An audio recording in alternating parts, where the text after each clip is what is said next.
Imagine this. From inside a prison cell, the Apostle Paul writes about a secret that he says was hidden for generations, and he claimed it wasn't just some interesting idea, but a revelation so powerful it could change whole societies and even have an impact on an unseen spiritual world. Let's find out what on earth he was talking about. So what was this great mystery? Why was it such a huge secret? And really, how could a message from a prisoner, written 2,000 years ago, possibly be the key to a power that reshapes reality? Well, that's exactly what we're going to unpack. Okay, first things first, we got to get the picture here. Paul is not in jail for some typical crime. No, he sees his own imprisonment as being directly tied to the message he's carrying. A message so radical, it actually landed him in chains. Just notice his focus here. He isn't writing a letter asking for a breakout plan or complaining about how awful prison is, not at all. His entire focus is on the people he's writing to and the absolutely earth-shattering news he has for them. Now, before Paul just drops this bombshell of a secret, he first explains his role in all of it. See, he doesn't see himself as the inventor of this plan, but as something really specific, a steward. And to get the mystery, you first have to understand what he meant by that. The Greek word he uses is oikonomia, which is actually where we get our word economics. It's a really practical term. You know, imagine a super wealthy landowner who has to go on a long trip. They don't just leave their estate to fall apart. No, they pick a trusted manager to run the whole show while they're gone. And this right here perfectly describes how Paul saw himself. The owner, God, has this grand overarching plan. The steward, Paul, is the manager who's been entrusted to make it happen.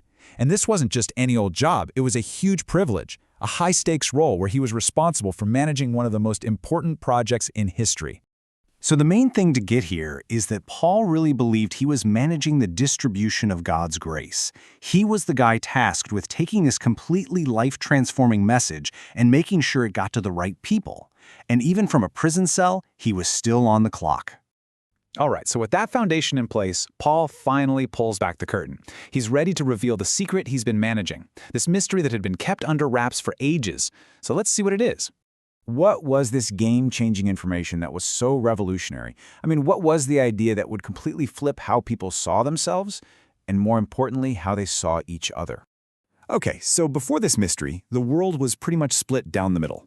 You had two major groups, Jews and Gentiles, insiders and outsiders. They were basically strangers, aliens to one another, separated by history, culture, you name it. And then, bam, the mystery reveals this shocking new reality. These two divided groups were now one. Not just, being nice to each other, but fellow heirs, members of the very same body, and equal sharers in God's promise. Paul spells it out right here. And what's really interesting is that in the original Greek, he uses these special compound words to really hammer home just how close this new relationship is. They aren't just neighbors, they are fundamentally woven together, part of the same organism. And this is the absolute heart of it. The big secret wasn't just that Jews and Gentiles could, get along in a potluck. The truly revolutionary part was their absolute equality. In this new community, where you came from, your ethnicity, your background, it meant nothing. Everybody was on the exact same level, with the exact same inheritance. But hold on, because this is where the story takes a fascinating cosmic twist. Paul argues that this radical social unity wasn't just for the benefit of people here on Earth. No, it had a much, much bigger purpose. That's right. The way this new, unified community lived together was being watched, and the audience wasn't human. So Paul believed in this unseen spiritual dimension he called the heavenly realms. He saw it as a place populated by all sorts of spiritual rulers and powers, both good and evil, that could actually influence what happens down here on Earth. Now this is where the idea gets really wild. Paul basically says the united church becomes a living demonstration. Its very existence, this new multi-ethnic group of equals, was like a message being broadcast into the spiritual realm, showing off God's incredible wisdom to any and all spiritual powers who are watching. So get this unity actually becomes a kind of spiritual weapon.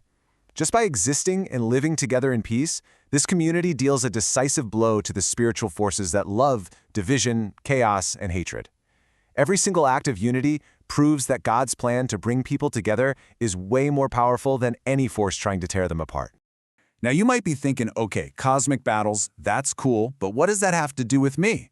Well, this cosmic understanding wasn't supposed to be some abstract idea. Paul brings it right down to our level, showing how it has a direct and powerful effect on your daily life. And what's the personal payoff for all this? It's right there. Boldness, confidence, direct access. According to Paul, when you understand your place in this massive, grand story, it just gets rid of timidity and replaces it with this deep sense of security and fearlessness. The Greek word for boldness here is parrhesia, and it's such a powerful concept. It doesn't just mean you're brave. It means you have the freedom to speak and act openly without being crippled by fear or intimidation or shame. It's the kind of freedom a full citizen has, not a slave. So here's the bottom line. Understanding that you are an equal heir in a community whose very unity is a cosmic victory, well, that gives you the power to live without fear. Whether it's fear of what society thinks, or even, as some scholars point out, fear of evil spiritual powers. This knowledge frees you to live with total confidence. And that kind of leaves us with a final thought to chew on. We tend to think of unity as this nice, admirable social goal. It's something to strive for. But what if Paul was right? What if this simple, radical act of living in true equality with people who are different from us actually unleashes a spiritual power, a power that can change not only our world, but unseen realms as well?